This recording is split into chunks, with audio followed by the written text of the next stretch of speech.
I think that it's a scary way to make a living because there's so much adrenaline involved with getting up in front of an audience and entertaining them, because the idea of not going up there and bombing is so terrifying. They're judging you. Yeah. So the only way that it works is if you want it so badly that you're willing to risk that kind of humiliation. So it takes a kind of desperation. I don't know many performers that don't have a seed of desperation at their core. Yeah. Again, your eyes got crazy. Man, you really spike. You pick a certain part of the sentence and you go, and it's true. You found that's my technique. That's your technique. I've been doing it since 6th grade. Yeah. I'd like a latte, please, and if you could just put a little bit of pumpkin spice in there, I'd appreciate it. I don't know why I do that. There's just certain words and sentences where I kick into overdrive right in the middle of the sentence. But also, like, the way you perform, when you go out, especially, in comedy and in music, you take it to 11 in a way that's, I would think it would take you hours to come down afterwards. Oh, yeah. It's hit or miss. Sometimes I'll see a performance in a movie and I'll go, good Lord, take it down, Jack Black. You're up at 11. This scene clearly called for a 6. But other times it feels great to take it to the maximum. When me and Kyle are out there performing with Tenacious D, yeah, I go full throttle and I'm on a literal high afterwards sometimes for hours, and it's definitely like a drug. And that's the sound of green tea. Still going down. Hey, killed a whole bottle in one galoop. That was pretty good, huh? I have a little bit of ADHD, I think, where I'll start a sentence and I think I know what I'm talking about and I think I know where I'm heading, what the point of it is, and then I'll lose it in the middle of the sentence. I can't remember what the hell I was talking about or where I was going. That happens to all of us, I think. You know what? It gets worse, I will say. I'm a little older than you. It gets worse over time. I heard that it gets better, though, if you exercise super strenuously. I read this in a New York Times article. I wouldn't know. I was thinking about climbing a mountain later. Yeah. If you wanna. Do you know what my favorite exercise? I like to push my bicycle up the mountain because it's too hard to ride it up. Exactly. Even in the super easy gear. Right. That looks ridiculous, like a circus performer, by the way. It's like, wait, why don't you just walk? You're pedaling way faster than a person walking next to you would be stepping. But so when you're pushing it up, does it have a little bell? Because the saddest thing in the world is to be pushing a bike. I've done this. Pushing a bike up a hill and then occasionally... ding, ding, ring the bell without ever getting on the bike. I think it's really sweet that you have a bell on your bike. But I do. No, I don't have the bell. It's a safety. It's a safety thing. Equipment. I like to mountain bike, and so on the way down, you're supposed to have this bell that's constantly ringing. It just rings because every time well, what it is, it's just a bell that you take the clapper or you take the muffler off. So on the way down, you're making a little ga-jing, ga-jing, ga-jing sound. So if you're coming around a corner, people have warning that a bike is coming down the hill. That's smart. It's smart, but it's also very emasculating. Because, I've got my gear on and I'm going down the hill and dust is flying around. You're like, I've got ice cream for everyone. It's just, I don't know. It takes some of the cool factor out of it. You could just put a card, a baseball card or something in between your spokes, right? Don't they do that to make a sound? Well, then people will just think a blackjack dealer is coming down the hill. Someone's shuffling up behind them. You're quite the gamer, aren't you? I do enjoy gaming, but I have to say, as of late, I've been all about my iPhone games, which has ruined my console gaming. Like, I used to be all about my Xbox and PlayStation, and I still haven't even conquered Red Dead Redemption Part 2. Which I was so anticipating for years. You know what? I heard so much hype about Red Dead Redemption 2 that I was going to get it. Yeah. And my son is a really talented at computers, and he built a computer for me so I could play games. Oh, man. I mean, I gave him I said, look, if you build this thing, it's a really cool thing. And he did it with his friend. I'll buy the parts. So they put together this really cool computer for me to just, so I could do Red Dead Redemption 2. And then before I even got the game, people were telling me, people who were good at games were saying, yeah, so far I've just been wandering around and collecting hay for my horse. And I saw like, well, how long you been playing? About 6 weeks. What else did you do? I got some wax and I put them on my chaps. Yeah. And then I got more hay for my horse and some oats. And then my horse wandered off, so I had to go find my horse. And that took about 6 weeks. And I got dispirited before I even tried it. So, yeah, you never even saddled up. I didn't saddle up. That game is, from what I've gathered, it's more like living life, really, than playing a game. Right. But and I'm playing a game where I live life called Living Life. I don't need to do that. You can choose to be more proactive and get to the story and get to the next piece I see. of the puzzle. So I can just press a button and it gets me to, you get yours, let's draw, that kind of thing. Yeah. You can avoid the conflict and just, go buy some moonshine and wander through the desert aimlessly, or you can go where the story wants you to go. It's a real commitment, a time commitment that my phone has taken so much of those. So what are you doing on your phone? Right now, it's all about WGT golf. What? And it's really embarrassing because... What are you talking about? It's golf? a golf game. Yes. And you do it on your phone? Yes. Do you do a swipe to do the swing? Yes. And it's extremely satisfying. And truth be told, expensive. How is it expensive? It's just horrifying because they figured me out. They know my brain. And I have a little bit of OCD. And there's a bunch of choices of clothing that you can wear, and the clothing doesn't just look rad, which is important to me. I do want my avatar to look super sharp, but and also a big mistake a lot of people do is like, you gotta make sure the socks match the shirt and the pants match the hat. No, dude, you look dumb. You look like a circus performer with your weird triangle patterns. You gotta go like tasteful top, loose hanging, green pattern, and then not a matching color down below. But the main thing with the clothing is that each piece of clothing has a value that helps your game. Like, this is going to help your short game. It improves your accuracy on your drive. This one gives you more strength on your drive. And to buy these little pieces of digital clothing, you actually either have to put in tons of hours of work, or you can just buy it and get it done real quick. And I'm not going to tell you how much money I've spent on these clothes because I don't even know.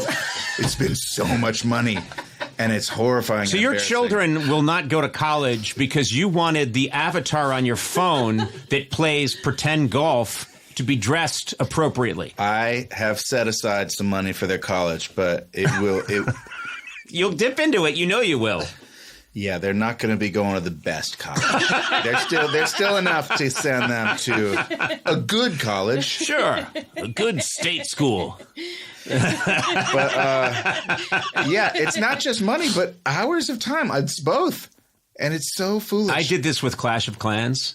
My son was really into Clash of Clans, 5 years ago, and his friends were into it too. And then he got me into it, and I wanted to partake with my son. I wanted to be part of his world. And so, again, it was like you can spend all this time slowly making sure that you get a tiny little catapult, or you can just buy the catapult. And so I started doing that. And then you see this little bloop, like MasterCard charge, bloop, and you don't think that much about it because each one is so small. Yeah. And then I remember showing my son and his friends, I'm like, check out check out my fortress. And so he and his friends online checked out my fortress, and his friends were like, wow, your dad's got the cannon that shoots lava, and he's also got the special massive dinosaur bird that drops boulders, and he's got 6 of them positioned on each. And I was getting some props from my kids, and then my son was like, "You're buying this stuff, aren't you?" and I was like, "Yeah." And then I started I think I checked a bill, and it was, oh my God. I could have bought an okay watch. Yeah. And instead, I've defended something that doesn't exist to impress friends of my son that I haven't met. Yeah. It was bad. And that's when I had to go cold turkey. And I think that fort exists somewhere. You cut yourself off? I cut myself off. No, that fort has definitely been raided since then. You can't just leave a delicious fort like that. It was a good fort. It's a really good fort, and I think it's been raided and pillaged and destroyed. No, those things take maintenance to protect them. I know. They're so smart, these gaming companies. Yeah. And you can carry it around in your pocket while you're waiting for the dentist or anything. You can't do that with the console games. You wait for the dentist? Yes, I wait. Yeah, you're doing it all wrong, man. My golf. I show up and I go, Conan O'Brien's here. Everyone shit themselves. I actually say that. I say, I'll just be sitting in this chair now. You're sitting on an old woman. Mrs. Hepstein. Well, I don't see her television show. Does she have a television show? You're hurting me. Toss. Crunch. That's her bones crunching as she hits the ground. Lie down. That's the sound effect of me lying down. Laying on a seat. It's a lazy sound effect. Lie down. Reach. Those are my sound effects from now on. Yeah. When I go to the dentist, I really look forward to that laughing gas. You get laughing gas? And the last time I went, I was hit with the cold fish that they just realized that laughing gas, nitrous, actually is bad for you. And it's bad for the people that give you the nitrous. They get a little whiff of it on the side. They get like a contact high. It causes something like it can mess with your reproductive organs. Wow. I never heard anything. Now I thought laughing gas was something from like the 1950s. I didn't know people still got it. Yeah, nitrous did. I guess maybe I'm the last of the Mohicans. Anyone else here get the laughing gas? My wife does. Yes! Amanda, she goes to a chicken dentist because she's afraid of shots. So she gets gas every time. Only a chicken dentist has it? What does that mean? Like for chickens, for dental for scared chickens. people. Yeah. Yes. Yeah. I'm a chicken. So you don't want to get Novocaine? I hate that numbness feeling. That puffy numbness? Oh, I don't like it. I just didn't know there was an alternative. I've never been offered gas. The gas. You'd have to ask for it. They've got it. They just don't offer it. And now, especially since they found out about the organs. Now I don't think you can get it. I'm not having kids anymore, so. That's what I'm saying. Gas them. Gas them balls. But the thing that's great they're going to gas the balls? That's how they do it now. Oh, they put a little mask, 2 masks over each testicle and gas the balls. Sweet. Here's the thing. I got to do this now. Sona, book me a dental appointment with a pervy old dentist. Ask for the ball gas. Yeah, I want say Conan's coming and he's going to want ball gas and he's going to sit on any old woman who's in the chair when he gets in. Okay. You get the gas. They gas you up, and you just blitzed. You're like, Barr. And my mind just travels and wanders to strange, exotic places. It's a wonderful blazing high. And then as you're coming down, they switch it to oxygen, just pure oxygen.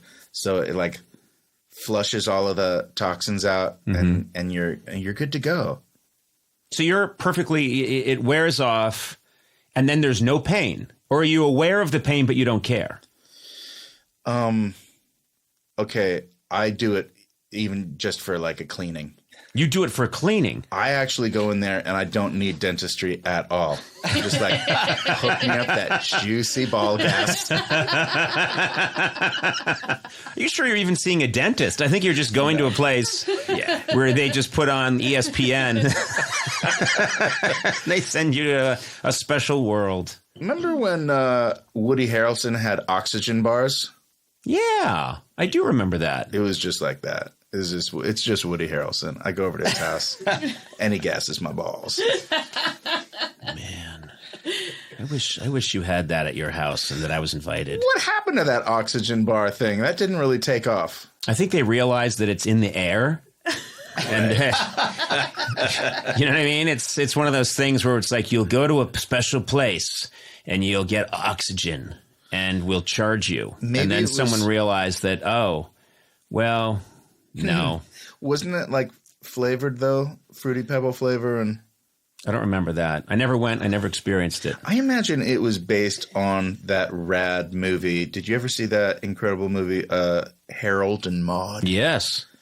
And you remember she had a little oxygen bar in her house, and he would take a whiff, and she would say, "What do you smell?" And he'd be like, "Hot, fresh buttered popcorn at the movie theater." "Oh, autumn breeze in the Sunset Strip." "Oh, winter in my, Yeah. You remember that actor, right? Bud Cort. Bud Cort. And the legendary, what's her name? You say it first, because I know it. Her name. Yep. We both know like it. The best actress of all time. She was not fair fantastic. that I don't remember. Ruth Gordon. Exactly. I was waiting for you, and you got it. She knocked it out of the park in that movie.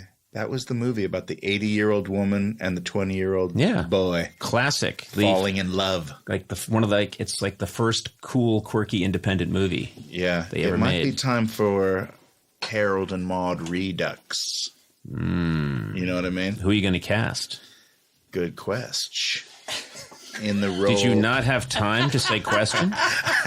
You didn't have time for question? It's just more fun with the pronunciation. Ruth Gordon. She didn't do a lot of movies. And I don't remember Ruth Gordon from before she was 70. You know what I mean? No, there's no... She had this run. No one's had a run like this, starting at 70 and ending at 80, that was just crushing. Do you think she knew her whole life? People were like, "No, sorry, Ruth, it didn't quite work out for you. Just you wait. When I turn 70... I don't know much about her. I'd love to I should do a little research on her because she's a fascinating lady.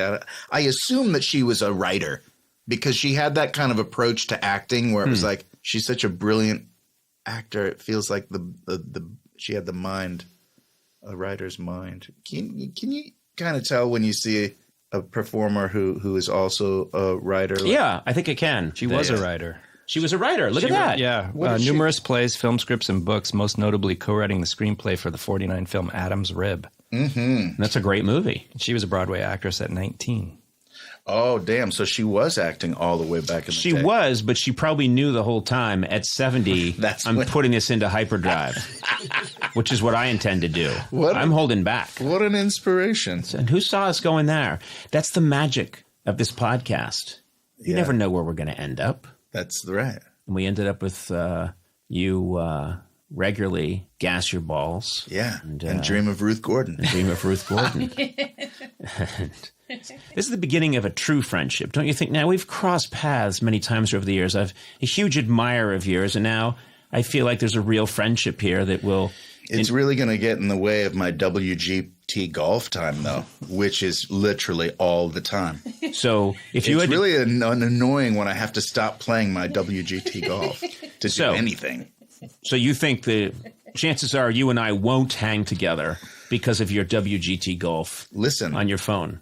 I'd love to make a date to push bikes up a mountain, and I'd love to hear them bells jangling on the way down. It's all about the way down. You know what I mean? Oh, yeah. The punishment of pushing the bike and the embarrassment as you cross people are like, oh, nice push in there, because everyone knows you're supposed to be riding it, but it's too hard. Right. So you're pushing it up. But when you get up to the top, and you look down, you're like, I'm going to ride this baby all the way home. Because I'm next to a hill, like in the Los Feliz area. Got it. Griffith Park Hills. Nice. You come riding down that hill, you can ride it all the way home. I tell you my dream. Yeah. My dream, and this is real, this is a fantasy of mine, is I've had friends, because I ride with these other guys that mountain bike. I have friends that ride up in the hills above L.A., and they've encountered like a bobcat, and... the bobcat usually looks at them and then walks away. I want to be on my bike, encounter a bobcat, and fight it. I really do. I really want to fight it, and I know I'd get somewhat hurt, but I know that I would come back out of the hills, and people would have a real respect for me. Yeah. For the first time in my life, I would fucking fight a bobcat. I would come back. Sona, I mean, can't you see this? Like, I'd be scraped and scratched, and I would have wrestled the cat. Yeah. And the cat eventually and I would have parted company, and then You would have been murdered. What? What do you mean? Wouldn't you? Would I be killed? Yeah. I think he's so. very easily murdered. Yeah. Who is? Not murdered, but You're killed. murderable. Yeah, you're very easily killable. Yeah.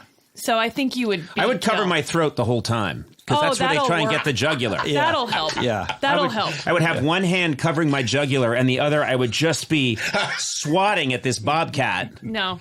No? No. You'll die. You'll die quickly. All right. There was a story about a guy who was attacked and fought and killed a bobcat. Yes, I saw that. Not that long ago. Right. Like a year ago, maybe. Yeah. And it seemed like he was this heroic figure for the first 24 hours of this story coming out. And then the next day, a little more came out that it was actually a tiny little baby bobcat that he had murdered. And then it was less heroic. And it was sleeping. And more just sort of sad. But no, then he had to, the next day after that, it was like, no, you don't understand. Even though it was a little one, it was really dangerous. And it was still self-defense. Yeah. I was almost killed. Right. It turned out that he had 4 machetes, and it was sleeping. So at the end of the day, he was 50-50 hero and 50-50. No, I think it's 80-20. Yeah. 80 douche, 20 hero. See, I feel like that would be kind of your story coming down from the It mountain. would. They'd They be would like, find out later on. No, that's a cat. It was That was Bobcat not a Goldthwait. bobcat. Yeah, it was Bobcat Goldthwait. Bobcat Goldthwait was sleeping on a park bench, taking a nap in Santa Monica, and you rode by, got off your bike, and hit him with the manhole cover. So, well, this has been a real joy. You're one of the most enjoyable fellows in the whole business of show. Oh, well, which is the show feeling's business. Mutual. No, please. It's true. Well, it's really, let's stretch that thought out a little bit in about 10 Feel minutes. free to snip and cut if there's any long, awkward sections where I rambled on. No. We like to only have the long, awkward sections. Cool. It's called Long and Awkward with Conan O'Brien. That's you. What? That's you. Yeah. Oh, God. I don't like the way this ended. Jack, you're a great man. Thank you very much for being here.